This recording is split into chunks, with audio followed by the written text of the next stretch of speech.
You told us just a minute ago that the stuff was actually removed from the flatbed in late January, early February. So I said sometime in January, February. I don't remember when it finally got off. okay, but now you're claiming lost wages at least through March. No, So 3 months. December, January, February.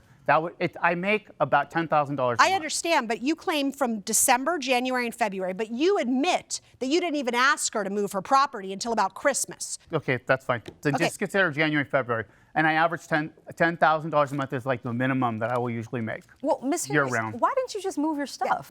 The stuff should have never went on the flatbed. That was But, all. but it did, and they're helping you out. Yeah, and I have 2 fusions in my back, one at my shoulder blades and one down lower. And I didn't pick one thing up and put it up there, and I could not pick up one thing and put it down. But you picked up the 30 pounds of marijuana, right? No, it wasn't 30 pounds. It was 4.5. 4.5, but you picked that up, The correct? sheriff's actually had helped me get it off the property because I'm medically, that's what I use for pain medicine instead of. Listen, I don't care what you do with the marijuana. My point is that these people took you in, right? Mm-hmm. They went ahead and rented you storage space. And then after that said, you have way too much. Go ahead and just use this flatbed.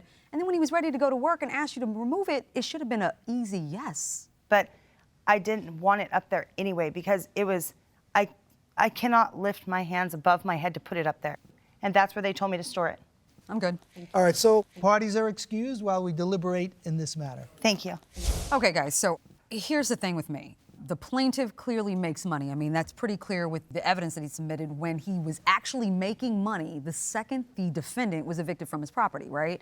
And the problem is he's self-employed. He's saying he lost wages. And what I would like to know is the money that he would have made when he could have used the flatbed. Where is that evidence? So, but I'm not inclined to believe the defendant either. This is someone who's clearly not appreciative of the kindness that the plaintiff and his wife showed her by letting her stay for free, and I do believe that. I don't believe that they hired her to work the ranch. Look, I would have liked to see some of the evidence, maybe the emails, the calls perhaps, anything showing that he could have worked during that time period. But I'm inclined to believe, based on the evidence of all the work he got in April, nearly every single day, that he could have done at least some work. Yeah. I'm not sure I buy his claim that he could have been fully employed for 3 months.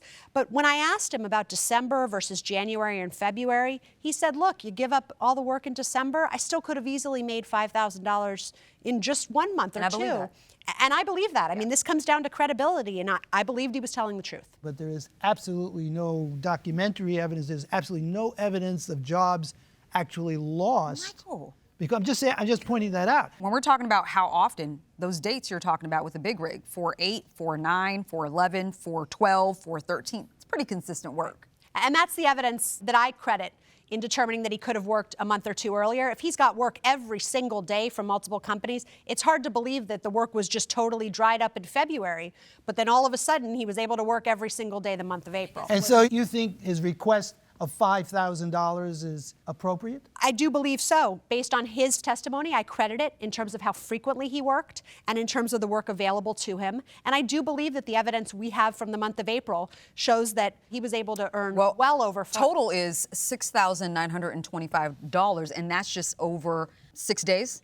I'm overwhelmed, given the fact that you clearly referred to his actual income for these other periods. But I still would have liked to have seen something a little bit more concrete, but I'll give him the benefit of the doubt. Reluctantly, but I'll adjourn. And I'll tell you, I would have liked to see something more concrete, but this is where the civil burden of proof, he just needs to prove his case by 50.1%, and I think he's done that today. I do too. You've persuaded me. All right, we have a verdict. This courtroom is again in session. All right, so we have come to a verdict. Let me start with you, Ms. Harris. You failed to prove that this flatbed was inoperable for 2 years, or inoperable at the time that you were placing your belongings on the flatbed.